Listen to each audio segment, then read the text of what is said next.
আসসালামু আলাইকুম। সবাইকে আবারও অভিনন্দন আমার এই ছোট্ট অডিও গল্পের চ্যানেলে। আপনাদের সাথে রয়েছি আমি ফারজানা আহমেদ। আমাদের আজকের নিবেদন মানিক বন্দ্যোপাধ্যায়ের বিখ্যাত রচনা পুতুল নাচের ইতিকথার দ্বিতীয় পর্ব। তাহলে গল্পটি শুরু করছি।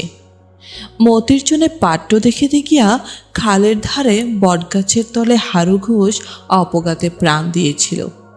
গ্রামে কি মতির পাত্র মিলিত না? হারুর ছিল উচ্চ আশা। ছেলেবেলা হারু স্কুলে পড়িয়াছিল, বড় হইয়া হারু বড়লোক হইয়াছিল। তারপর গরিব হইয়া পড়িলেও মনটা হারুর বিশেষ বদলায় নাই। গাউদিয়ার গোপ সমাজ পরিহাস করিয়া তাহাকে বলিত ভদ্রলোক, বিশেষ করিয়া বলিত নিতাই। নিতাইয়ের অবস্থা ভালো, চালচলনও তাহার অনেকটা ভদ্রলোকের মতো, তবু হারু তো তাহাকে খাতির করিত না। নিতাইয়ের এক ভাগ্নে আছে, তার নাম সুদেব। সুদেবের ঘরবাড়ি জমিজমা আছে, পেটে ইংরেজি বাংলা বিদ্যাও কিছু আছে। বয়সটা কেবল একটু বেশি, প্রায় 36। সুদেবের সঙ্গে মতির বিবাহ দিবার কত চেষ্টাই যে নিতাই করিয়াছিল বলিবার নয়। হারু রাজি হয় নাই। বাজিতপুরে মেট্রিকুলেশন পাস পাত্রটি দেখিতে গিয়া তাই না অকালে হারু স্বর্গে গেল। হারু নাই। হারুর ছেলে পরাণ বাপের মতো চালাকও নয়, গোয়ারও নয়। গাউদিয়ার গোপ সমাজ মতির বিবাহের জন্য আবার একটু ব্যস্ত হইয়া পড়িয়াছে। পরাণকে তাহারা অনেক কথা বুঝায়, বলে গায়ের মেয়ে গায়ে থাকাই তো ঠিক, জানাশোনা ঘরে দিলে মেয়ে সুখে থাকিবে। দুধ বেচা গোপের ঘরেও তো বোনকে দিবার কথা তাহারা বলিতেছে না। সুদেবের ঘর তো বনেদি ঘরের মতো। কেন দমনা হচ্ছিস বলতো পরাণ? বাজিতপুরের ছেলেটা তো ফসকে গেছে। সুদেবের সঙ্গে মতির বিবাহ? রসালো ফলের মতো অমন কোমল রং যে মতির, প্রতিমার মতো অমন নিখুঁত মুখ। প্রস্তাবটা পরাণের পছন্দ হয় না, কিন্তু অত লোকের কাছে স্পষ্ট না বলিবার মতো মনের জোরও তাহার নাই। নিমরাজি হইয়া সে বলিয়াছে, বাড়িতে আর শশীর মতো থাকিলে সে আপত্তি করিবে না। শশীর মতামতের প্রশ্নটা তাহারা পছন্দ করে নাই। নিতাই হাসিয়া বলিয়াছে, ছোটবাবু লোক ভালো, কিন্তু নিজের সমাজে হিতৈষী গণ্যমান্য লোক থাকতে ছোটবাবুকে মুরব্বি ঠাওয়ালে পরান, ঘরের কথায় পরকে ডাকলে। আজ একজন বলিয়াছে ছোটবাবু হরদম আসেন যান, না বটে? এ কথাটা পছন্দ করে নাই পরাণ। দুপক্ষের অপছন্দ শেষ পর্যন্ত কিসে গিয়া ঠেকিত বলা যায় না, কিন্তু হারুর আকস্মিক মৃত্যুর পর পরাণ বড় দমিয়া গিয়াছিল। কলহ না করিয়া বাড়িতে অসুখের ছোতা দিয়া সে উঠিয়া আসিয়াছে। মতির জ্বর কিন্তু কমিয়া গিয়াছে। বর্ষার গোড়ার দিকে তাহাকে ম্যালেরিয়ায় ধরিয়াছিল, কয়েকদিন ভালো থাকিয়াছে, আবার কাঁপিতে কাঁপিতে পড়িয়াছে জ্বরে। শশীর দামি কুইনাইন জ্বরটা একেবারে ঠেকাইতে পারে নাই। এবার গা ফুরিয়া কয়েকবার তাহাকে ওষুধ দিয়া শশী আশ্বাস দিয়াছে আর জ্বর হইবে না। জ্বরে ভুগিয়া মতির বিশেষ ক্ষতি হইয়াছে মনে হয় না। ম্যালেরিয়া ধরিবার আগে হঠাৎ সে মোটা হইতে আরম্ভ করিয়াছিল, মাঝে মাঝে জ্বরে পড়িয়া এটা বন্ধ হইয়া গিয়াছে। মতির সুন্দর গরমটি চর্বিতে ঢাকিয়া গেলে বড় আফসোসের কথা হইত। এখনো প্রতি সপ্তাহে মতিকে শশী একটা করে ইঞ্জেকশন দেয়।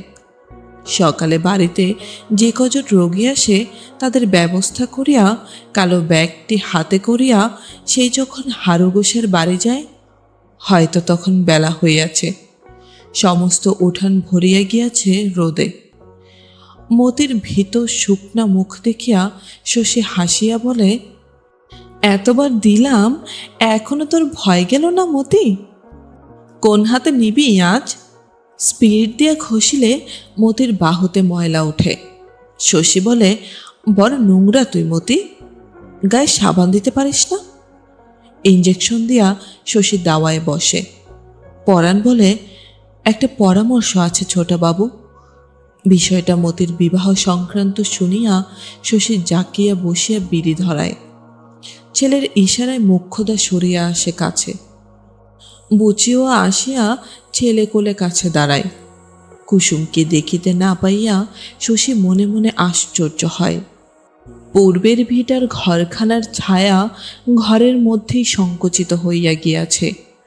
পরাণের কথা শুনিতে শুনিতে প্রতি মুহূর্তে শশী আশা করে পূর্বের এই ঘরের ভিতর হইতে হয়তো দুচোখে গাঢ়স্থিমিত ছায়া সঞ্চয় করিয়া কুসুম হঠাৎ বাহির হইয়া আসিবে। পরমাত্মীয়দের এই সভার এক প্রান্তে দাঁড়াইয়া থাকিবে পরের মতো। তার সাড়া পাইয়া কুসুম যে কলসিটা তুলিয়া ঘাটে চলিয়া গিয়াছিল, শশী তাহা কেমন করিয়া জানিবে? পরাণের বক্তব্য শেষ হইয়া আসিলে কুসুম ভিজা কাপড়ে উঠানের রোদে পায়ে দাগা গিয়া পূর্বের ঘরের ছায়ার মধ্যে ডুবিয়া যায়। রান্নাঘরের পোড়া ডালের গন্ধে চারিদিক ভরিয়া যাওয়ার পর ঘর হইতে সে আর বাহির হয় না। মোক্ষদার রোরো বাক্যস্রোতে তারপর কিছুক্ষণের জন্য মতির বিবাহের সমস্ত ভাসিয়া যায়। রান্নাঘরের খোলা দরজা দিয়া অপরাধী ডালের হাঁড়িটা উঠানে আসিয়া আছড়া হরা পড়তে আজ যে আবার ও প্রসঙ্গ উঠবে সে সম্ভাবনা থাকে না। শশী ভাবে সকলের কাছে কত বকাবকি বউটা না জানি শুনিবে। মোক্ষদা, বুচি, মতি সকলেই হৈ হৈ করে। ও ঘর হইতে মুমূর্ষ পিসি চেঁচায়, কি হলো রে বুচি, কি হলো রে মতি? চুপ করিয়া থাকে শশী। সকলকে চুপ করাইতে গিয়া পরাণ হল্লা আরো বাড়ায়। কিন্তু কি নির্বিকার কুসুম! রাগের মাথায় ডালের হাঁড়িটা যে উঠানে ছুড়িয়া দিয়াছে সে হাসি মুখে বাহিরে আসে, দাঁড়ায় শশীর সামনে, বলে, জ্বর এলো নাকি? দেখুন দেখি ছোট বাবু। শশী নাড়ি ধরিয়া বলে, জ্বর আসেনি বউ, মাথা ধরেছে যে। কতক্ষণ ধরে জলে ডুবিয়েছ তুমিই জানো, মাথার দোষ কি? কুসুম মাথা নাড়িয়া বলে, ওহো, আমার ঠিক জ্বর আসছে, আমি গিয়ে শুলাম।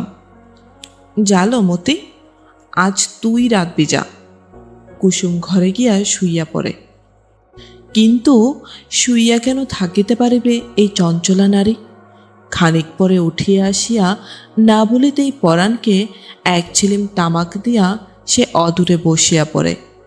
সুদেবের সঙ্গে মতির বিবাহে শশীর মত নাই শুনিয়া বলে, কেন গো ছোট বাবু, সুদেব পাত্র কি এমন মন্দ? পুরুষ মানুষের আবার বয়স, সতীন কাটা তো নেই। ঘরে পয়সা আছে লোকটার, মেয়ে সুখে থাকবে। শশী বলে, হারু কাকার অমত ছিল, সেটা তো ভাবতে হবে বউ। কুসুম বলে, তিনি স্বর্গে গেছেন। আর কিছু কুসুম বলে না। শশী তাহাকে বুঝাইবার চেষ্টা করে, সুদেব লোক ভালো নয়, মতির সঙ্গে সুদেবকে মানায় না। কুসুম বোঝে কিনা কে জানে। মোক্ষদার খর দৃষ্টিপাতে মাথার ঘুমটা আর একটু টানিয়া দিল। নিশ্চল প্রতিমার মতো বসিয়া থাকে। শশী বাড়ি যাওয়ার জন্য উঠিলে সে আবার মুখ খোলে, বলে, পিসিকে একবার দেখে যান ছোটবাবু, বুড়ি কাঁদতে নেগেছে। শশী একটু লজ্জা পায়। মরণাপন্ন পিসিকে দেখিয়া যাওয়ার কথা প্রায়ই তাহার মনে থাকে না। পিসির মরণ এতদূর সুনিশ্চিত যে তার সম্বন্ধে করিবার এখন আর কিছুই নাই। তাই কি শশী ভুলিয়া যায় আজ পিসি বাঁচিয়া আছে? বড় বাঁচিবার স্বাদ পিসির। পিসি মরিলে যে কাঠ দিয়া তাহাকে পোড়ানো হইবে, তাহার ঘরেরই অর্ধেকটা জুড়িয়া সেগুলি সাজাইয়া রাখা হইয়াছে। মাথার দিকে ঘরের কোণে দাঁড় করানো পাটকাঠের বোঝা হইতে পিসি এখনো পাটের গন্ধ পায়। এক আটি পাঠ ধরাইয়া পিসির মুখাগ্নি করবে পরাণ। মাথার চুল পিসির অর্ধেক ছড়িয়া গিয়াছে। দেহের লাল চামড়ার তলে মাংস আছে কিনা বোঝা যায় না। পিসি তবু বাঁচিবেই। চুপি চুপি সে শশীকে বলে, ও বাবা শশী, বই দেখে ওষুধ দিও বাবা, দামি ওষুধ দিও। দামের জন্য ভেবো না বাবা, সেরে উঠি, ওষুধের দাম তোমায় আমি মিটিয়ে দেব। বলে, আমার যা কিছু আছে সব তোমাকে দিয়ে যাব, তুমি ভালো করে আমার চিকিৎসা করো। তবু শশী প্রায় ভুলিয়া যায় পিসি বাঁচিয়া আছে। ইঞ্জেকশন দেবার সময় প্রত্যেকবার শশী মতিকে বলিয়াছে, আর তোর জ্বর হবে না মতি। শশীর আশ্বাস সত্য হইলে এ বছরের মতো মতিকে ম্যালেরিয়া ছাড়িয়াছে। ওদিকে যামিনী কবিরাজের বউ শশী যাহাকে সেন দিদি বলিয়া ডাকে পড়িয়াছে জ্বরে। যামিনী বিখ্যাত কবিরাজ, বহু দূরবর্তী গ্রামে তাহাকে চিকিৎসার জন্য ডাকা হয়। সিদ্ধির পাতা মিশাল দিয়া যামিনী যে চ্যবনপ্রাশ প্রস্তুত করে, তাহা নিয়মিত সেবন করিলে বৃদ্ধের দেহে যৌবনে শক্তি সঞ্চয় হয়। মরিয়া গেলেও যামিনীর মকরধ্বজ রোগীর দেহে জীবন আনিয়া দিতে পারে। তারপর এই জীবনকে ধরিয়া রাখিবার জন্যে যামিনীরই আদি ও অকৃত্রিম আবিষ্কার মহাকপিলাদি বটিকা সেবন করা বিধেয়। এই বটিকা প্রস্তুত করিতে 3 রাত্রি সময় লাগে। ইহা কখনো প্রস্তুত হইয়া থাকে না, কারণ তৈরি করিয়া রাখিলে এই মহা তেজস্বর ঔষধের গুণ সূর্যরশ্মি আকর্ষণ করিয়া লয়। সুতরাং যামিনীর মকরধ্বজের তেজে মৃতদেহে জীবন সঞ্চার হইলেও মহাকপিলাদি বটিকার অভাবে প্রাণটুকু যে সবসময় টিকিয়া থাকে এমন নয়। কিন্তু সে কি অপরাধ যামিনীর? রোগীর কপাল। মহাকপিলাদি বটিকা তৈরি করিতে করিতে মৃত রোগী পুনরায় মরিয়া যাইবে বলিয়া যামিনী তাহার বিখ্যাত ও বিশিষ্ট মকরধ্বজ ব্যবহার করে না। বলে, লাভ কি হবে বাপু? মহাকপিলাদি বটিকা তো প্রস্তুত নেই। রোগীকে না হয় বাঁচালাম, তারপর 3 দিন টেকাবো কি দিয়ে? মৃতকে যামিনীর এক লহমার জীবনদান কেহ কখনো দেখে নাই, তবু লোকে বিশ্বাস করে। 1 2 নয়, অনেকে। যামিনী কবিরাজের বউ কিন্তু কখনো স্বামীর ওষুধ খায় না।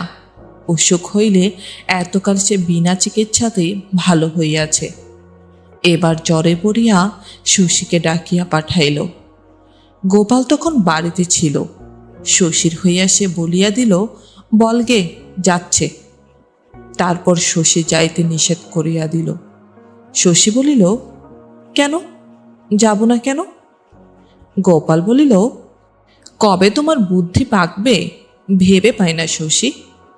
শশীও তাহা ভাবিয়া পায় না, সে চুপ করিয়া রহিল। তখন গোপাল বলিল, যামিনী খুড়ু অত বড় কোবরেজ, সে তাকতে ডেকে পাঠানোর মানেটা বোঝো। শশী বলিল, আজ্ঞে না, যুবতী স্ত্রী লোক, নানা রকম কুচ্ছাও শুনতে পাই। গোপালের মুখে এই কথা। লজ্জায় শশী সচকিত হইয়া গেল। মৃদুস্বরে সে বলিল, এসব আপনার বানানো কথা বাবা। গোপাল রাগ করিল না, বলিল, তোমার যে কি হয়েছে আজকাল বুঝতে পারি না শশী। তোমার ভালোর জন্য একটা কথা কইলে তুমি আজকাল তর্ক জুড়ে দাও। সংসারে মানুষকে ভেবে চিনতে কত সাবধানে চলতে হয় সে জ্ঞান তোমার এখনো জন্মেনি। এই তোমার উঠতে পসারের সময়। এখনই একটা বদনাম রটে গেলে এও কি তোমার বলে দিতে হবে? তুমি চিকিৎসার ভার নিলে বলা বলি করবে না লোকে। জামিনায় কবরাজ থাকতে তুমি ছেলে মানুষ, তোমারও তো মাথা ব্যথা। সবার বাড়িতে মেয়ে ছেলে থাকে, এরপর কি আর ডাকবে তোমায়? শশীর রাগ হইতেছিল, কিন্তু শৈশব ও কৈশোরের এই জমটিকে ভয় করা তাহার সংস্কারে দাঁড়াইয়া গিয়াছে। গোপালের তীক্ষ্ণ ও অপলক দৃষ্টিপাতে সে চোখ নামাইয়া লইল। গোপাল আবার বলিল, যামিনী খুড়োর ইচ্ছেও নয় তুমি ওদের বাড়ি যাও। শশীর নীরবতায় গোপাল খুশি হইয়াছে। বয়স্ক উপযুক্ত সন্তানকে বশ করা জগতে এত বড় জয় আর নাই। আজকাল নানা ছোট বড় ব্যাপারে শশীর সঙ্গে গোপালের সংঘর্ষ বাধিতেছিল। কলহ বিবাদ নয়, তর্ক ও মতান্তর, আদেশ ও অবাধ্যতার বিরোধ। আজ তবে শশী বুঝিতে পারিয়াছে সাংসারিক বুদ্ধিতে বাপের চেয়ে সে ঢের বেশি কাঁচা। গোপাল এখনও তাকে পরিচালনা করিতে পারে। গোপাল আরও অনেক কথা বলিল, শশী নীরবে শুনিয়া গেল। শেষে তাহার কঠিন মুখের ভাব দেখিয়া আর কিছু বলা ভালো না মনে করিয়া গোপাল থামিল। খাওয়া দাওয়ার পর শশী গেল যামিনী কবিরাজের বাড়ি। শশীকে দেখিয়া যামিনী কবিরাজ খুশি হইল না। সদগ্ন বাড়িতে সে তখন মুখে মুখে দুটি ছাত্রকে ওষুধের প্রস্তুত প্রণালী শিখাইতেছিল। পাশের চালাটাই বুঝি সিদ্ধ হইতেছিল পাচন। গন্ধে চারিদিক ভরিয়া গিয়াছে। শশীকে দেখিয়া যামিনী চশমা খুলিয়া বলিল, কি মনে করে শশী? বসো।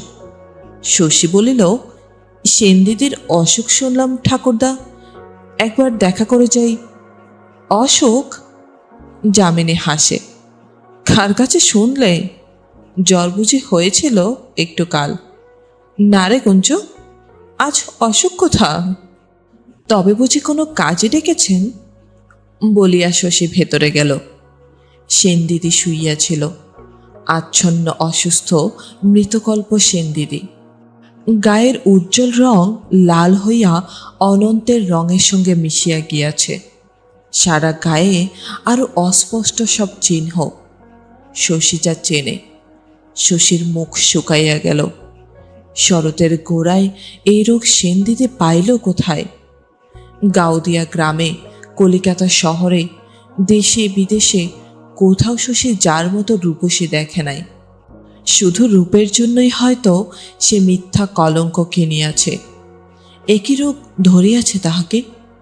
শশীর ডাক শুনিয়া যামিনী কবিরাজের বউ চোখ মেলিয়া তাকাইয়া কাঁদিতে কাঁদিতে বলিল, তুমি এতদিনে এসেছ শশী? আমি যে মরতে বসেছি শশী। কি অসুখ করেছে কিছু জানি না। জ্বরে অচৈতন্য হয়ে আছি, গায়ের ব্যথা সইতে পারি না। আমি খবর পাইনি সেনদিদি, কাকে দিয়ে খবর পাঠাবো? কেউ কি হাসে আমার কাছে? সেনদিদি চোখ মেলাতে পারে না, চোখের কোণ দিয়া জল গড়াইয়া পড়ে। শশী বিছানায় বসে, সেনদিদির গায়ের তাপ পরীক্ষা করে। কি করিবে ভাবিয়া পায় না। যামিনী অসুখের কথা গোপন করিবার চেষ্টা করিয়াছিল। এ পর্যন্ত চিকিৎসার হয়তো কোনো ব্যবস্থা হয় নাই। আজকাল তাহার কি হইয়াছিল? সেনদিদির খবর লইত না কেন? এই মলিন দুর্গন্ধ চাদরে আজ কতদিন না জানে তাহার সেনদিদি বিনা চিকিৎসায় পড়িয়া আছে। এতটুকু সেবা করিবারও কেহ থাকে না। শশী কিছু বুঝিতে পারে না। যে রূপের জন্য পৃথিবীর লোক উন্মাদ, স্ত্রীর সেই সৌন্দর্য মানুষ তপস্যা করিয়া পায় না, যামিনী তাই পাইয়াছে। বুড়া বয়সে সে তো স্ত্রীর দাস হইয়া থাকিবে। কি জন্য তাহার এই বিকৃত নিষ্ঠুর অবহেলা কে জানে? হয়তো সীতা আর হেলেন আর কিউপেট্রার মতো যার অসাধারণ রূপ থাকে, তাহাকে ঘিরিয়া অনেক খাপছাড়া কাণ্ডই ঘটিতে থাকে জগতে। খানিক পরে যামিনী ঘরে আসিল। মুখ ভার করিয়া বলিল, এখনো তুমি বসে আছো শশী? আমি ভাবলাম তুমি বুঝি চলে গেছো। শশী বলিল, ঠাকুরদা বাইরে আসুন দেখি একবার। বাহিরে গিয়া বলল, সেনদিদির অসুখ কি আপনি ধরতে পারেননি ঠাকুরদা? যামিনী কবিরাজ বলিল, হাসির কথা বললে বটে শশী।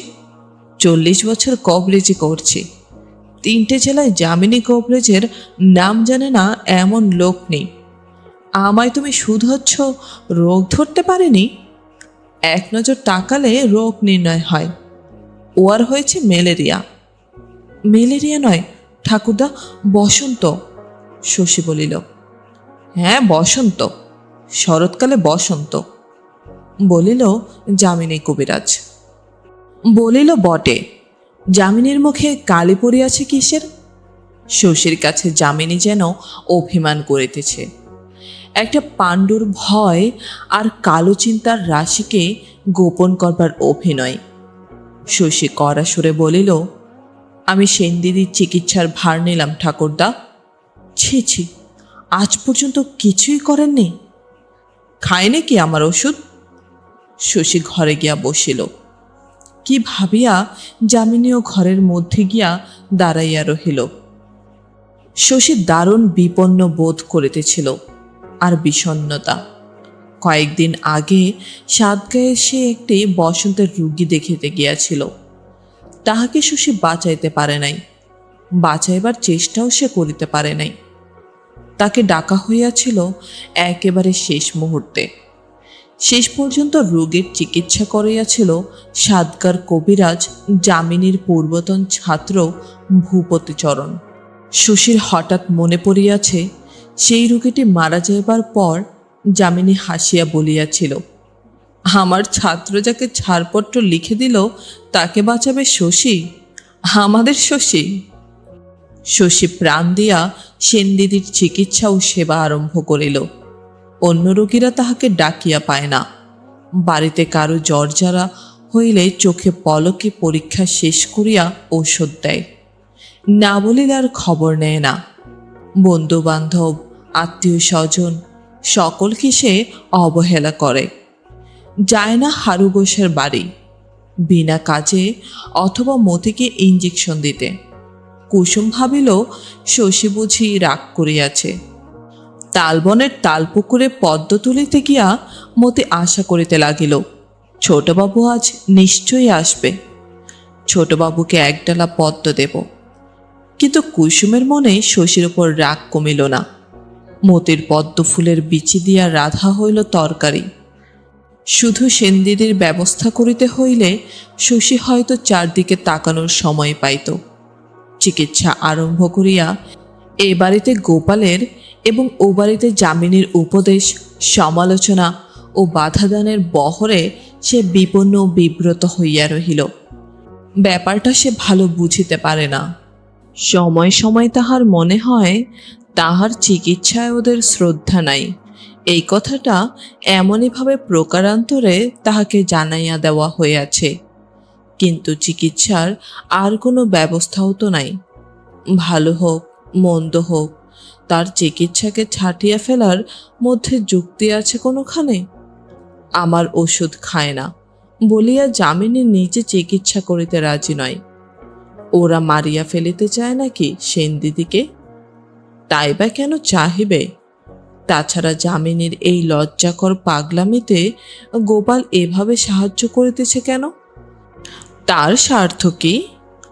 ব্যাপার যতই রহস্যময়ী হোক, শশী একা সেনদিদির 3টি জমের সঙ্গে লড়াই করিতে লাগিল। যামিনীকে সে জিজ্ঞাসা করে, বড় গোল শিশির ঔষধ কি হলো ঠাকুরদা? যামিনী বলে, 3 দাগ ছিল না, খাইয়ে দিয়েছি। কি যে সব ওষুধ তোমার শশী, সব ওষুধে হয় মদ নয় সিরাপের গন্ধ। শশী সভয়ে বলে, খাইয়ে দিয়েছেন? গোল শিশির ওষুধটা খাইয়ে দিয়েছেন? তা দিলাম বই কি, ছটফট করছিল দেখে ভাবলাম তোমার রোগী তোমার ওষুধ দিই খাইয়ে। শশী রাগ করিয়া বলে, রোগী আমার নয় ঠাকুরদা, আমি চললাম, আপনার যা খুশি করুন। সে এখনই চলিয়াই আসে। বাড়ির বাহিরে গিয়া গতিস্লথ করিয়া দাঁড়ায়। মনে পড়ে সেনদিদির ভীরু কাতুর চাহনি, একাস্ত নির্ভরতা। শশী আবার ফিরিয়া যায়, বলে, ওটা যে গুটি বসাবার ওষুধ, 7 দিন আগেও ওষুধটা দিয়েছিলাম, আপনি জানতেন না? যামিনীর মুখ কয়েকদিনে সম্ভবত দুশ্চিন্তাতেই শুকাইয়া পাংশু হইয়া গিয়াছে। সে চোখ মিটমিট করিয়া বলে, আমি কবরেজ মানুষ, তোমার ওষুধের আমি কি জানবো ভাই? আমি তো কিছুই জানি না। জানেন না তো আমায় না বলে ওষুধ খাওয়ালেন কেন? আপনি মারবেন ঠাকুরদা সেন দিদিকে?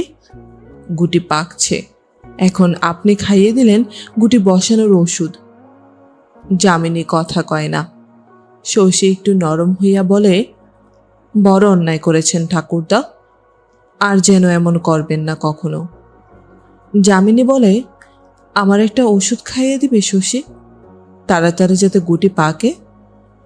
শশী তৎক্ষণাৎ সন্দিগ্ধ হইয়া বলে, খাইয়েছেন নাকি কিছু? আপনার ওষুধ? না, আমার ওষুধ খায় না। তার মানে চেষ্টা করেছিলেন খাওয়ার। উদ্ভ্রান্ত যামিনী এবার খেপিয়া যায়। যদি করে থাকি, হ্যাঁ শশী, যদি করেই থাকি, তোমার ওসব মদ আর রূপে আমি বিশ্বাস করি না বাবু। চিকিৎসা হচ্ছে, এই যদি তোমার বসন্তের চিকিৎসা হয়, পুঁথিপত্র খালে ভাসিয়ে ঘরের ছেলে ঘরে বসে গিয়ে যাও। বলিতে বলিতে যামিনী সাহস হারায়, তবুও মরিয়ার মতো বলে, তুমি আর এসো না। মাথা শশীও ঠিক রাখতে পারে না। গোড়া থেকে আপনি যা সব কাণ্ড করছেন, পুলিশ ডাকলে আপনার 10 বছর জেল হয়। যামিনী বিবর্ণ মুখে বলে, আমি কি করলাম? চিকিৎসা হচ্ছে তোমার, আমি তো কটা বড়িও খাওয়াইনি আমার। শশী আর কথা কাটাকাটি করে না। এই পাগলের সঙ্গে ঝগড়া করিয়া লাভ কি? এই কি কলহের সময় ঠাকুরদা? কলহ কি করছে বাপু? জ্ঞান হইলে যামিনী কবিরাজের বউ বলে, ঘরে কে? শশী, কার সঙ্গে কথা কইছ? চোখে সে দেখিতে পায় না, চোখ দুটি বন্ধ হইয়া গিয়াছে। যামিনী ঘরে আসিয়াছে শুনিয়া উতলা হইয়া উঠে। ওকে যেতে বলে শশী, যেতে বলো ওকে, আমাকে ও বিষ খাইয়ে মারবে। যাও না তুমি এ ঘর থেকে, চলে যাও না। যামিনী চলিয়া গেলে বলে, বাঁচবো তো শশী? বাঁচবে বই কি। সেন দিদি খুশি হয়, খানিকক্ষণ চুপ করিয়া পড়িয়া থাকে। শশী কি জানে না কি অসুস্থ তাহার যাতনা? সেন দিদির সহ্য শক্তি দেখিয়া বিস্ময় মানে শশী। নালিশ নাই, কাতরানি নাই, মাঝে মাঝে শুধু জিজ্ঞাসা করে বাঁচিবে কিনা। সেন দিদি বলে, এত ঘাটাঘাটি করছো, তোমার তো ভয় নেই বাবা? কিসের ভয়? 6 মাস আগে টিকে নিয়েছি। তখন সেন দিদি বলে, ধরতে গেলে তুমি তো আমার ছেলেই, পেটের ছেলের চেয়ে তোমাকে বেশি ভালোবাসি শশী। কথাটা শশীকে বিচলিত করিয়া দেয়। সেন দিদি যে তাহাকে ভালোবাসে সে তা জানে 12 বছর বয়স হইতে। কথাটা বলিবার ভঙ্গি তাহাকে অভিভূত করিয়া রাখে। কেমন একটা বালকত্বের অনুভূতি হয় এক অসুস্থ গ্রাম্য নারীর আবেগপূর্ণ কথায়। পেটের ছেলের চেয়ে ভালোবাসে, এ কথার অর্থ কি? সেন দিদি তো ছেলে মেয়ে হয় নাই কখনো। একদিন সেন দিদির শিয়রে সারা রাত জাগিয়া ভোরবেলা বাড়ি ফেরার সময় বাড়ির সামনে শিউলি গাছটার তলায় মতিকে শশী ফুল কুড়াইতে দেখিল। শশী যায় না বলিয়া মতি বুঝি ব্যাপার বুঝিতে আসিয়াছে। শিউলি গাছটা ঝাঁকিয়া ফুল ঝরাইয়া দিয়া শশী জিজ্ঞাসা করিল, তুই কবে টিকে নিয়েছিলে রে মতি? টিকে নিইনি তো। নিসনি? কেন? টিকে নিতে কি হয়েছিল? দাঁড়া, আজ তোদের বাড়ি শুদ্ধ সকলকে টিকে দিয়ে আসবো। পাড়ায় বসন্ত হয়েছে খবর রাখিস। মতি অবিশ্বাসের হাসি হাসিয়া বলিল, টিকে নিলে কি হবে? মা শেতলার কৃপা হবার হলে হবেই গো ছোটবাবু, হবেই। তোর মাথা হবে। শিশিরে এক পশলা বৃষ্টির মতো চারদিক ভিজিয়া আছে। মতির বিবর্ণ পার শাড়ি আধভেজা কাপড়ের মতো কোমল দেখাইতেছিল। শশীর মনে হয় শাড়ির নমনীয় স্পর্শে মতি ভারী আরাম পাইতেছে। সকালবেলার রাত জাগা চোখে মতিকে যেন তার বয়সের চেয়ে অনেক বড় মনে হইতে লাগিল। ওকে দেখিতে দেখিতে সকালবেলা বিড়ি টানার আলস্য আরো মিষ্টি লাগিল শশীর। মতি বলিতেছিল, বউ বলে, আপনি সাহেব মানুষ, ঠাকুর দেবতা মানেন না। সত্যি ছোটবাবু? না, সত্যি নয়, ঠাকুর দেবতা খুব মানি। শুনিয়া মতি যেন স্বস্তি পাইল। বউ আপনার নামে যা তা বলে। অ্যাঁ, কি বলে? মতি মুচকাইয়া হাসিল। কত কি বলে। শশী হাসিয়া বলিল, তুইও তো বলিস মতি। পরাণের বউ হয়তো তোর কাছ থেকেই বলতে শিখেছে। মতির মুখ শুকাইয়া গেল। আমি আপনার নামে বলি? আমি যদি আপনার নামে কিছু বলে থাকি, আমার যেন উলা উঠা হয়। হয় হয় হয়, 3 সত্যি করলাম, ভগবান শুনো। শশী অবাক হইয়া বলিল, তুই তো আচ্ছা রে মতি, সকালবেলা ফুল তুলতে তুলতে উলা ওঠার নাম করছিস। মতি এবার রাগ করিয়া বলিল, আমার যেন হয়। রোদ উঠিলে মতি বাড়ি গেল। শশী ভাবিল, এমন গেও স্বভাব, দেখতে তো গেও নয়। আর মতি ভাবিল, শেষের দিকে ছোটবাবু আমাকে কি করে দেখছিল। আমাকে দেখতে দেখতে কি ভাবছিল ছোটবাবু? হারু ঘোষের বাড়ির সামনে বেগুন গাছগুলি এমন সতেজ, কয়েকটা গাছে কচি কচি বেগুনও ধরিয়াছে। বড় ঘরের পাশ দিয়া পিছনের মাঠে তাকাইলে অনেক দূরে কুয়াশা দেখা যায়। দূরত্বই যেন ধোঁয়াটে হইয়া আছে, কুয়াশা মিছে। মতি তৃপ্তি বোধ করে। সকালবেলার সোনালি রোদে তাহার চোখের সীমানার গ্রামখানি দেখিতে অপূর্ব হইয়া উঠিয়াছে বলিয়া নয়। প্রকৃতিতে তাদের এই গ্রামের প্রকৃতিকে মতি এত বেশি করিয়া চেনে যে আকাশের রামধনু ছাড়া তাহার চোখে তাহার মন কোথাও রং খুঁজিয়া পায় না। নাকের সামনে কচি কিশলয়ের মৃদু হিন্দোল কোনো কাঁচা মনকে দোল দেয় কি জানে, মতির মনকে দেয় না। সর্বাঙ্গের শুভ্রতার তালগাছের রহস্যময় ছায়া মাখিয়া মাখিয়া তালপুকুরের গভীর কালো জলে হাঁস সাঁতার দেয়। তাদের গায়ে ঠেকিয়া লাল ও সাদা শাপলাগুলি জলে ডুবিয়া ভাসিয়া ওঠে। চারদিকের তীর ভরিয়া কলমি মিশাকের ফুলগুলি বাতাসে যেন কেমন করিতে থাকে। আকাশে ভাসে উজ্জ্বল সাদা মেঘ আর বন্য কপতের ঝাঁক। শালিক পাখি উড়িবার সময় হঠাৎ শীষ দেয়।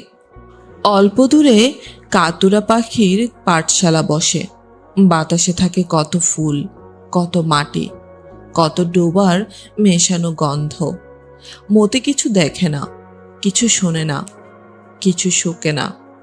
তালপুকুরের নির্জনতাকে সে শুধু ভোগ করে, গায়ে জড়ানো আঁচলটি কোমরে বাঁধিয়া। গা উদলা করিয়া দেওয়াতেও কেহ যে তাহাকে দেখিতে পাইতেছে না, ইহাতে মতির ভারী মজা লাগে। সংসারের কাজ না করিলে কুসুম তাহাকে বকে। তালপুকুরের ধারে কাজ ফাঁকি দেওয়া আলস্যটুকু মতি ভোগ করে ভবিষ্যতের চিন্তা করিতে করিতে। সুদেবকে মনে মনে মরিবার আশীর্বাদ করিয়া আরম্ভ না করিলে ভবিষ্যতের ভাবনাটা তাহার যেন ডাল খোলে না। মতির ভারী ইচ্ছা বড়লোকের বাড়িতে শশীর মতো বরের সঙ্গে তাহার বিবাহ হয়। কাজ নাই, বকুনি নাই, কলহ নাই, নোংরামি নাই। বাড়ির সকলে সর্বদা পরিষ্কার পরিচ্ছন্ন থাকে, মিষ্টি মিষ্টি কথা বলে, হাসে, তাসপাশা খেলে, কলের গান বাজায়, আর আর বাড়ির বউকে খালি আদর করে। চিবুক ধরিয়া তাহার লজ্জিত মুখখানি তুলিয়া বলে, লক্ষ্মী বউ, সোনা বউ। এমন না হলে বউ বলে, বাড়ির আলো হলো। স্বপ্নমতির অফুরন্ত। মস্ত একটি ঘরের এক কোণে সে বসিয়া আছে। সর্বাঙ্গে তাহার ঝলমলে গহনা, পরনে ঝকঝকে শাড়ি। ঘোমটার মধ্যে চন্দন চর্চিত মতির মুখখানি কি রাঙা লজ্জায়। আনন্দে সে ছোট ছোট নিঃশ্বাস ফেলিতেছে আর গুনিতেছে ঘরের বাহিরে বড়লোকের বাড়ির প্রকাণ্ড সংসারের কলরব। শশীর বোনের মতো পাড়ার কে যেন একটি মেয়ে মতির সঙ্গে ভাব করিয়া গেল। যামিনী কবিরাজের বউয়ের মতো সুন্দরী একটি মহিলা।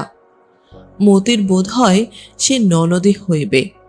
পানের বাটা সামনে দিয়া বলিল, পান সাজো বউ। ও শোনা বউ, পান সাজো। তারপর কে বলিল, বৌমাকে খেতে দে তোরা কেউ একজন। যেই বলুক, তালপুকুরের ধারে প্রকৃতির মহোৎসব হইতে বাড়ি ফেরার সময় মতে আবার তীব্রভাবে ইচ্ছা করে সুদেব বেটা মরিয়া যাক। কুসুমের সঙ্গে আজকাল প্রায় ঝগড়া বাঁধে মতির। সকলের অগোচরে মতিকে কুসুম শশীর কথা তুলিয়া অন্যায় পরিহাস করিতে আরম্ভ করিয়াছে। বলে, শরীর খারাপ লাগছে মতি, তাই চুপ করে বসে রয়েছিস? হাসাট, ছোটবাবুকে ডাকবো, পরীক্ষা করে ঔষধ দেবে।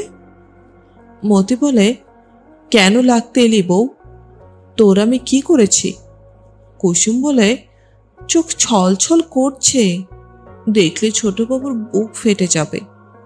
মতে বলে, জমের অরুচি, মর তুই মর। কুসুম তবু বলে, জানিস না মতে, রাতে তোর কথা ভেবে ছোটবাবুর ঘুম হয় না, বসে বসে মালা জপ করে, মতি মতি মতি। সুদেবের সঙ্গে তো নিকে হয়ে গেলে ছোটবাবু তালপুকুরে ডুবে আত্মহত্যা করবে। তুই তালপুকুরে ডুবে মর, মরে শাকচুন্নি হয়ে থাক। মতি স্থান ত্যাগ করিতে যায়। কুসুমের সঙ্গে সে কথায় পারিবে কেন? কুসুম তাহাকে রেহাই দেয় না। খপ করিয়া মতির হাতটা সে ধরিয়া ফেলে।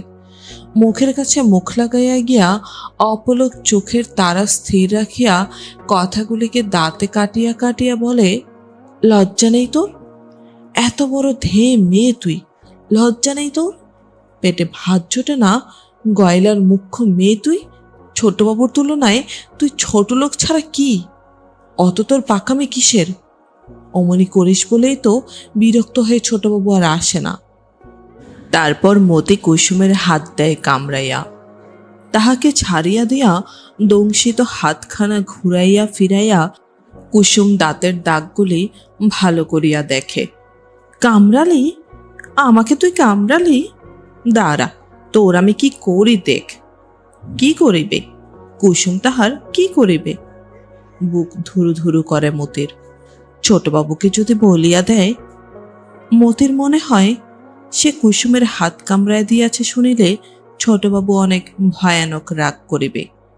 খানিক পরেই সে কুসুমের আশেপাশে ঘোরাফেরা আরম্ভ করিয়া দেয়। একসময় সাহস করিয়া বলে, লেগেছে বউ? দেখি। কুসুমের ক্ষমা নাই। সে ভেঙাইয়া বলে, লেগেছে বউ? কামড়ে দিয়ে ন্যাকামি করতে এলেন। মতি দাওয়ায় আসিয়া খুঁটি ধরিয়া দাঁড়ায়। ভাবে, বউ কি ভীষণ মেয়ে, ও ঠিক বলে দেবে। পিসির ঘরে খোলা দরজা দিয়া পিসিকে দেখা যায়। পিসির আজকাল কথা বলা বন্ধ হইয়া গিয়াছে। কথা বলিতে গেলে গলায় ফ্যাস ফ্যাস করিয়া আওয়াজ হয় মাত্র, কিছুই সে বলিতে পারে না। মতিকে দেখিয়া সে হাতের ইশারায় তাহাকে কাছে ডাকে। মাত্রা উঁচু করিয়া বারবার বেকুলভাবে মুখের ফাঁকে আঙুল ঢুকাইয়া পিপাসা জানায়। দেখিতে পাইয়াও মতি কিন্তু অনেকক্ষণ নড়ে না। বলে, যাই গো যাই, অত ব্যস্ত কেন? মুখ্যতা জিজ্ঞাসা করে, কে ডাকেলো মতি? পিসি, জল খাবে। এবার কার্তিক মাসে পূজা। সেন দিদির সর্বাঙ্গে ব্রণগুলি পাকিয়া উঠিতে উঠিতে গ্রামের পূজার উৎসব শুরু হইয়া গেল। উৎসব সহজ নয়। গ্রামের জমিদার শীতলবাবুর বাড়ি 3 দিন যাত্রা, পুতুল নাচ, বাজি পোড়ানো, সাদকার মেলা, পূজা তো আছেই। গ্রামবাসীর ঝিমানো জীবন প্রবাহে হঠাৎ প্রবল উত্তেজনার সঞ্চয় হইয়াছে। কেবল শশী এবার সেন দিদিকে লইয়া বড় ব্যস্ত। যাত্রা আরম্ভ হয় সপ্তমীর রাত্রে। যাত্রার দল তার আগেই গ্রামের হাজির হইয়া যায়।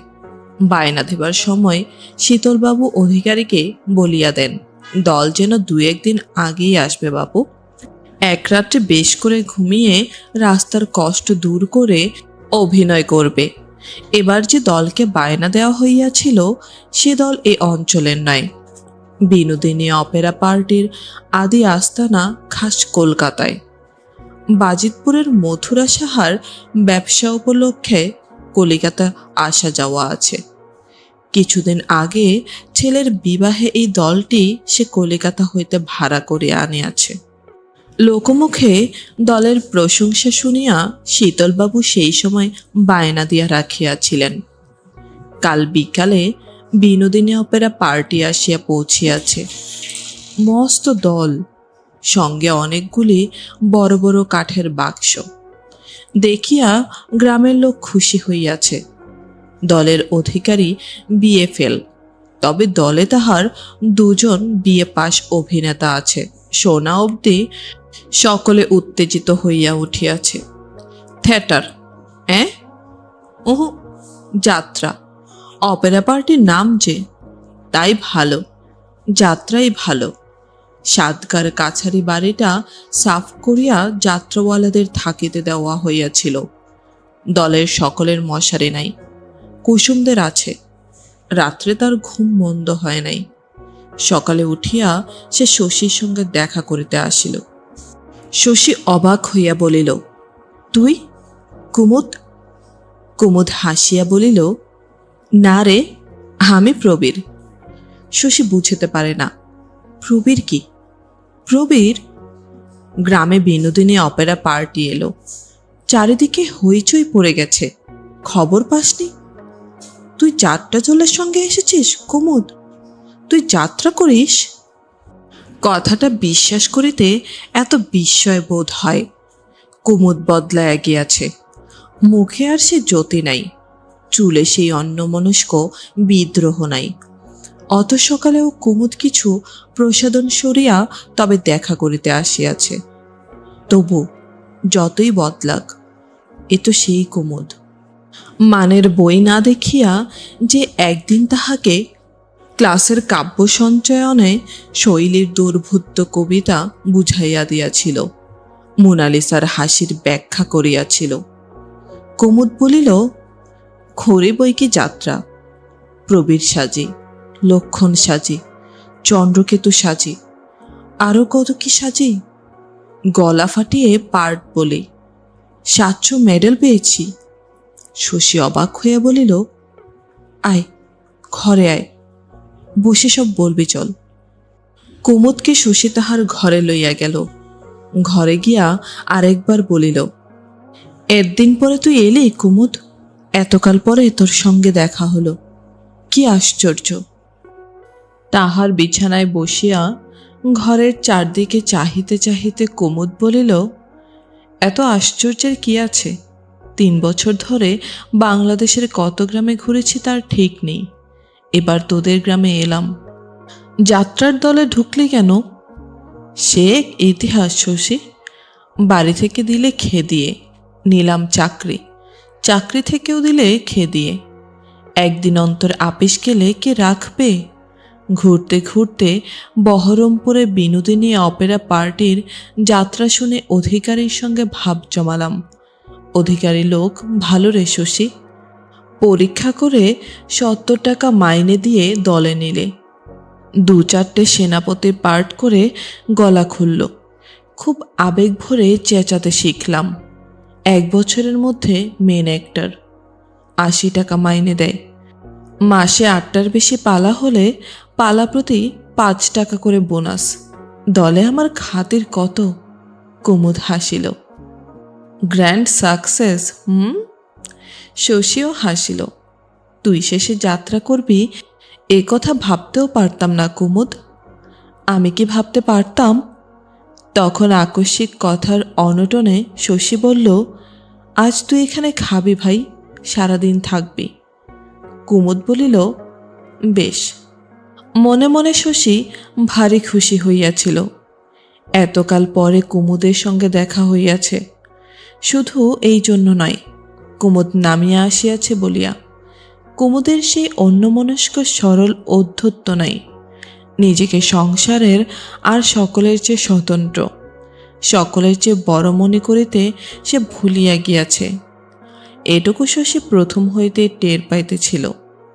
কুমুদের কাছে নিজেকে তাহার চিরদিন ছোট মনে হইয়াছে, তুচ্ছ মনে হইয়াছে। কুমুদের অন্যায়ের ইতিহাসগুলি শুনিয়া পর্যন্ত ঈর্ষার সঙ্গে তাহার মনে হইয়াছে এত বড় সাহস, এত মনের জোর, এতখানি তেজ তাহার নাই। এই রকম অসাধারণ ব্যক্তিত্বের অভাবে জীবনটাই বৃথা গেল তাহার। আজ কুমুদের মৃদু অস্বস্তি, চেষ্টা করা সহজ ব্যবহার এবং একেবারে যাত্রার দলের অধঃপতন তাহাকে যেন শশীর চেয়েও নিচে নামাইয়া দিয়াছে। বন্ধুকে আর শশীর গুরুজন মনে হইতেছে না। কুমুদ বলিল, তোর ঘরখানা বেশ সাজানো, গ্রামে থেকে গেও বনে যাসনি দেখছি। সে আবার একটু হাসিল। তাহার পূর্বের হাসির সঙ্গে তুলনা করিয়া এই হাসিকে শশীর মনে হইল ভীরু অপরাধী হাসি। কতকাল ধরে কারো বাড়িতে ঢুকিনি জানিস শশী, 4 বছর। পারিবারিক আবহাওয়াটা মুগ্ধ করে দিচ্ছে। বিয়ে করেছিস? না। করিসনি? তোর ঘর দেখে মনে হচ্ছিল বউ আছে। ঘর কে গুছিয়েছে রে? বোন। ওঠানে যাকে দেখলাম ও বোন নয়, ভাগ্নি, পিসির মেয়ের মেয়ে। বোন একটা আছে, ছোট, 8 বছর বয়স। গোছানোর বদলে বরং নোংরাই করে দিয়ে যায়। আমার খাটের তলাটা হলো ওর খেলাঘর। তাকিয়ে দেখ, পুতুলেরা সারি সারি ঘুমোচ্ছে। এইবার ঘুম ভাঙবে। খুকির আসবার সময় হলো। একটু চেষ্টা করে ভাব জমাস। ভারী চালাক মেয়ে, ভারী বুদ্ধি। পড়াচ্ছি কি না আমি জানি। চটপট শিখছে। সামনের বছর স্কুলে ভর্তি করে দেব। শশী চিন্তিত হইয়া মাথা নাড়ে। দেব বলছি, হবে কিনা ভগবান জানেন। বাবার এসব পছন্দ নয়। নয়তো বলবেন ছেলে লেখাপড়া শিখে হয়েছে অবাধ্য।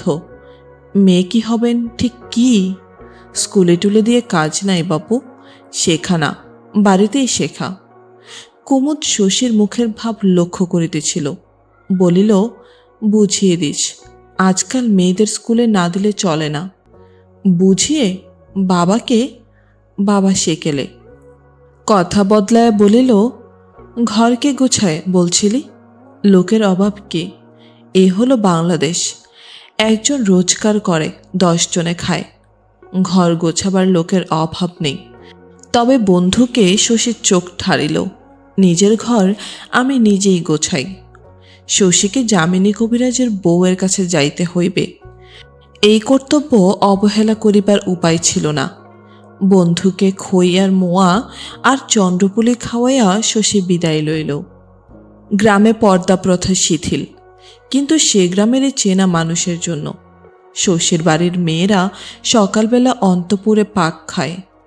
কুমুদ উৎসুক দৃষ্টিতে খোলা দরজা দিয়া প্রকাণ্ড সংসারটির গতিবিধি যতটা পারে দেখিতেছিল। খানিক পরে ছোট একটি ছেলে আসিয়া দরজাটা ভেজাইয়া দিয়া গেল।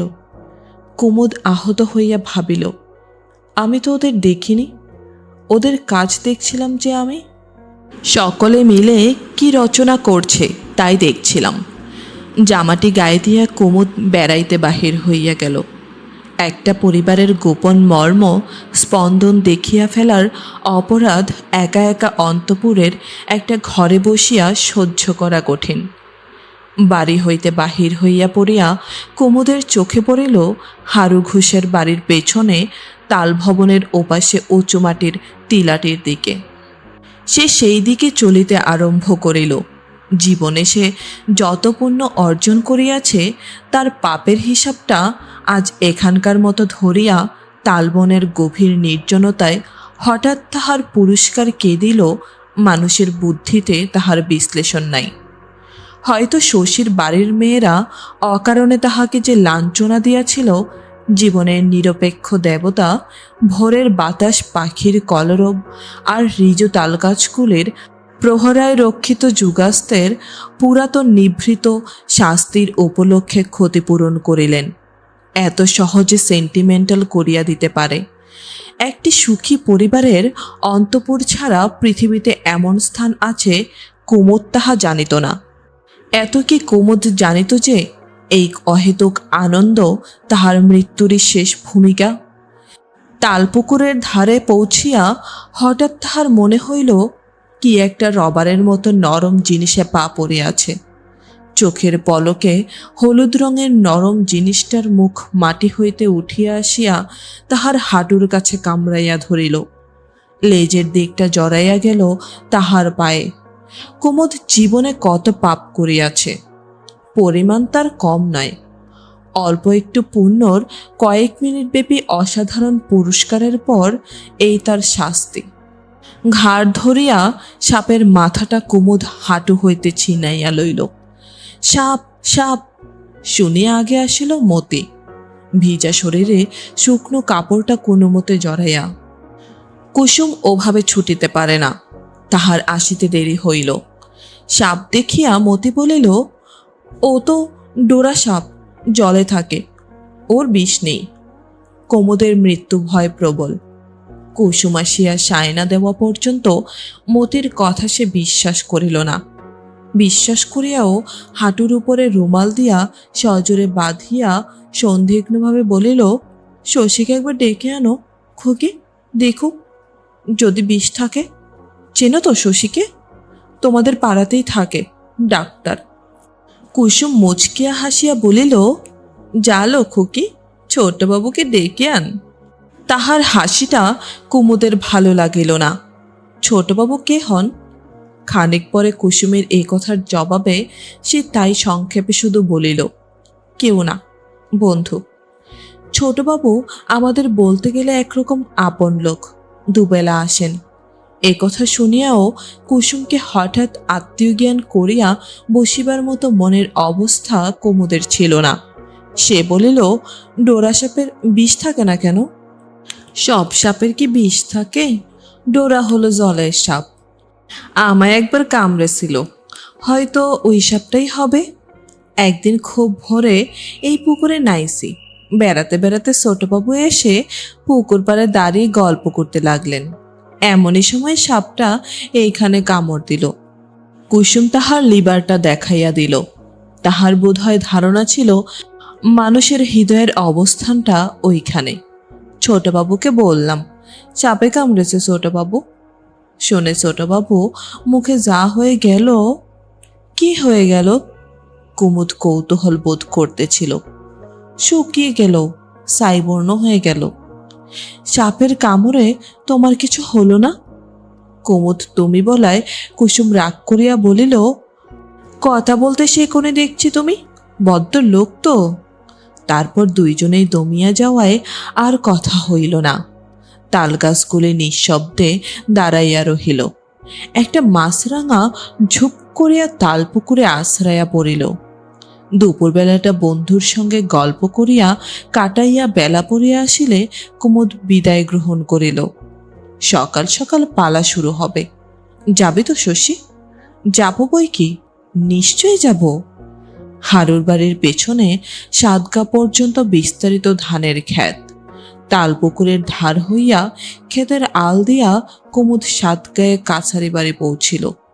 তালপুকুরে সে মতিকে দেখিবার আশা করিতেছিল, কিন্তু যাত্রা শুনিতে যাওয়ার আয়োজনে ব্যস্ত মতির পুকুরে আসিবার সময় ছিল না। কুসুম রাঁধিতেছিল। সন্ধ্যার আগেই খাওয়ার পাট চুকিয়া যাওয়া চাই। মতি বিনা বাক্য পেয়ে তাহার সমস্ত হুকুম পালন করিয়া যাইতেছিল। পরাণ সব বিষয়ে উদাসীন। সন্ধ্যার আবির্ভাবে তাহার বোন আর বউ যত ব্যস্ত হইয়া ওঠে, সে যেন ততই ঝিমাইয়া যায়। রান্নাঘরে বসিয়া কুসুমের সঙ্গে সে প্রথমে একটু গল্প জমাইবার চেষ্টা করিয়াছিল। গল্প করিবার সময় না থাকায় কুসুম তাহাকে আমল দেয় নাই। দাওয়ায় বসে হুকা টানো গে না বাপু, মেয়ে মানুষের আঁচল ধরো, পুরুষকে আমি দু চোখে দেখতে পারি না। কুসুমের ভৎসনায় চিরকাল পরাণের খারাপ লাগে, তবে স্পষ্ট খারাপ লাগার ভাবটা এত অল্প সময়ের মধ্যে মনের একটা উদাস বৈরাগ্য ও দেহের একটা ঝিমানো আলস্যে পরিণত হইয়া যায় যে রাখিবার অবসর প্রায়ই সে পায় না। মাঝে মাঝে কুসুমকে তাহার ভারী ছেলে মানুষ মনে হয়। 14 বছর বয়সে তার বউ হইয়া এতকাল কুসুমের শরীরটাই যেন বড় হইয়াছে, মনের বয়স বাড়ে নাই। মোক্ষদাকে একখানা ফর্সা কাপড় পরিতে দেখিয়া পরাণ জিজ্ঞাসা করে, তুমি যাবে নাকি মা যাত্রা শুনতে? না, আমার আবার যাত্রা কি? জোর করিয়া ধরিলে মোক্ষদা যাইতে রাজি আছে, কিন্তু এরা কেউ যাইতে বলিবেও না। আগে হইতে মোক্ষদা তাহা জানে, তাই সাতরাদের বুড়ি পিসির সঙ্গে সে আগেই ঠিক করিয়া রাখিয়াছে তারা দুজনে যাত্রা শুনিতে যাইবে। বাড়ি আসিয়া মোক্ষদা তাহা হইলে বলিতে পারিবে। যাত্রা শুনিবার শখ তাহার একটুও ছিল না। কি করিবে? আরেকজন টানিয়া লইয়া গেল, জোর করিয়া টানিয়া লইয়া গেল। পরাণ বলে, ফর্সা কাপড় পরে তবে তুমি যাচ্ছ কোথাও? সাতরাদের বাড়ি যাব বাবা, যদুর পিসি একবার ডেকেছে। কুসুম ঝাঁ করিয়া সামনে আসিয়া পড়ে। কাল যেও মা, কাল যেও, আমরা এখন বেরোবো। তুমি চলে সাতরাদের বাড়ি, বাড়িতে তাহলে থাকবে কে? মোক্ষদা তার কি জানে, যার খুশি থাক। তোমরা যাবে যাত্রা শুনতে, বাড়ির ব্যবস্থা তোমরাই করো বাছা, আমি তার কি জানি? আমি বুড়ো মানুষ, সব ব্যাপারে আমাকে টানছ কেন? আমি আছি নিজের শতেক জ্বালাই। কুসুম রাগিয়া বলে, জ্বালাবাবু সংসারে সবারই আছে, ঘরে বসে জঙ্গলেই হয়, এমন শত্রুতা করা কেন? আগেই জানি শেষকালেতে ফ্যাকরা বাঁধবে। মোক্ষদা বোধ হয় একটু লজ্জা বোধ করে, হয়তো তাহার মনে হয় বুড়ো মানুষের যাত্রা শুনিতে যাওয়ার জন্যে এত কাণ্ড করা উচিত নয়। বাড়িতে থাকিতে রাজি হইয়া সে ঘুম হইয়া বসিয়া থাকে। রান্না শেষ করিয়া কুসুম স্বামীকে খাওয়ায়, তারপর ননদের সঙ্গে এক থালায় নিজে খাইতে বসে। পরাণ প্লেট ভরিয়া খায়। কুসুম আর মতির গলা দিয়া আজ ভাত নামিতে চায় না। ফেলাছড়া করিয়া কোন রকমে তাহারা খাওয়া শেষ করে। দিনের আলো যত ম্লান হইয়া আসে, মনের মধ্যে তাহাদের এই আশঙ্কা ততই প্রবল হইয়া ওঠে যে ওদিকে বুঝি যাত্রা শুরু হইয়া গেল। মতিকে কাপড় পরিতে হুকুম দিয়া কুসুম হেসেল তুলিয়া ফেলে। পুকুরে যাওয়ার সময় এখন নাই। উঠোনের এক কোণে ছাই ফেলা আম গাছটির তলে বসিয়া বাসন কখানা কুসুম তাড়াতাড়ি মাজিয়া নেয়। এই সুবিধাটুকুর ব্যবস্থা সেই বিকালেই করিয়া রাখিয়াছে। দু কাখে 2 কলসি বহিয়া কত জল তুলিয়া কুসুম যে আজ হাড়ি গামলা সব ভর্তি করিয়াছে। মতি বলে, আমিও হাত লাগাই বউ, শিগগির হয়ে যাবে। হ্যাঁ না, মতি তাড়াতাড়ি কাজ করিতে পারে এ বিশ্বাস কুসুমের নাই। 1 মিনিটের কাজে মতি 10 মিনিট লাগাইয়া দেবে। যা বললাম তাই কর তো তুই, কাপড় পরতেই তো তোর 10 ঘন্টা। একসময় গোধূলি শেষ হওয়ার আগেই কি করিয়া কাজ শেষ হয়, বাকি থাকে শুধু এটা আর ওটা। যা করিলেও চলে, না করিলেও চলে। কুসুমের তাড়ায় পরাণ ও মতি দুজনেই কাজ সমাপ্ত করিয়াছে। নিজে সাজিতে গিয়া ওদের দুজনকে দেখিয়া কুসুম এতক্ষণে একটু হাসিল। শার্টের ওপর ওড়ানে চাপানোর পরাণকে একেবারে বাবু বাবু দেখাইতেছে, আর ডুরে শাড়ি পরিয়া মতি হইয়াছে সুন্দরী। মতির হালকা অপরিণত দেহটাকে কুসুম হিংসা করে। মনে হয় তাহার নিজের স্বাস্থ্য এতখানি ভালো না হইলেই যেন সে খুশি হইত। ডুরে শাড়ি তারও আছে বইকি, তবে আজকাল রঙিন লাইন দিয়া শরীর ঢাকিতে কুসুমের লজ্জা করে। আসরে যখন তাহারা পৌঁছিল, যাত্রা আরম্ভ হইতে বিলম্ব আছে। চিকের আড়ালে জায়গার জন্যে কলহ শুরু হইয়া গিয়াছে ইতিমধ্যেই। সকলেই চিক ঘেঁষিয়া বসিতে চায়। 11 বছরের সদ্য পর্দা পাওয়া মেয়ে হইতে তাহার 50 বছরের দিদিমা পর্যন্ত। এইসব বিষয়ে কুসুম ভারী ওস্তাদ। সকলকে ঠেলিয়া ঠুলিয়া সেই যে সে চিকের কাছে প্রথম সারিতে একটা 10 ইঞ্চি ফাঁকের মধ্যে নিজেকে গুছিয়া দিল, কেহ আর তাহাকে সেখান হইতে নড়াইতে পারিল না।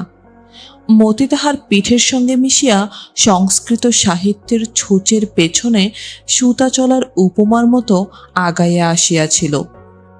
কুসুমের পিঠ ঘেঁষিয়া সে একরকম চরণ দত্তের গৃহিণীর কোলের ওপরেই বসিয়া পড়িল। চরণ দত্তের গৃহিণী তাহাকে ঠেলিতে আরম্ভ করায় কুসুমের কোমর সে জড়াইয়া ধরিল প্রাণপণে। কুসুম মুখ ফিরাইয়া চোখ রাঙাইয়া চরণ দত্তের গৃহিণীকে বলিল, মেয়েটাকে ঠেলছ কেন গা? কেন ঠেলছ? গাল দিলে ভালো হবে? সরে বসো, জায়গা দাও। সবাই বসবে, সবাই দেখবে। তোমার একার জন্য তো যাত্রা নয়। কুসুমকে মতির এত ভালো লাগিল, কুসুমের কাছে মতি এত কৃতজ্ঞতা বোধ করিল। যাত্রা শুরু হওয়ার একটু আগে কুসুম বলিল, ওই দেখ মতি, ছোট বাবু। দেখেছি, এত লোক, এত আলো, এত শব্দ, মতির নেশা লাগিয়া গিয়াছিল। পাঠকরা মুগার চাদরটি কাঁধে দেওয়ায় শশীকে ভারী বাবু দেখাইতেছে। সে আসরে আসিয়া দাঁড়ানো মাত্র মতি তাহাকে দেখিতে পাইয়াছিল। স্বয়ং শীতলবাবু তাহাকে ডাকিয়া কাছে বসাইলেন দেখিয়া শশীর সম্মানে মতিরও সম্মানের সীমা নাই। শামিয়ানার তলা ভরিয়া গিয়া খোলা আকাশের নিচে পর্যন্ত লোক জমিয়াছে। দুজন স্থূলকায়া গৃহিণীর মাঝে পড়িয়া মতির গরম বোধ হইতেছিল। এদিকে একসময় বাজনা বাজিয়া ওঠে, কনসার্ট ঐকতান। শুনিলে এমন উত্তেজনা বোধ হয় কিছু একটা উপভোগ্য ঘটিবার প্রত্যাশা। তারপর বাজনা থামিয়া যাত্রা শুরু হয়। 16 জন সখী আসিয়া নৃত্য আরম্ভ করে। তাদের পরনে পশ্চিমা ঘাগরা।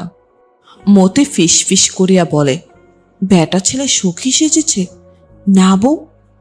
সখীরা নাচিয়া গেলে প্রবেশ করেন জনা ও অগ্নিদেব।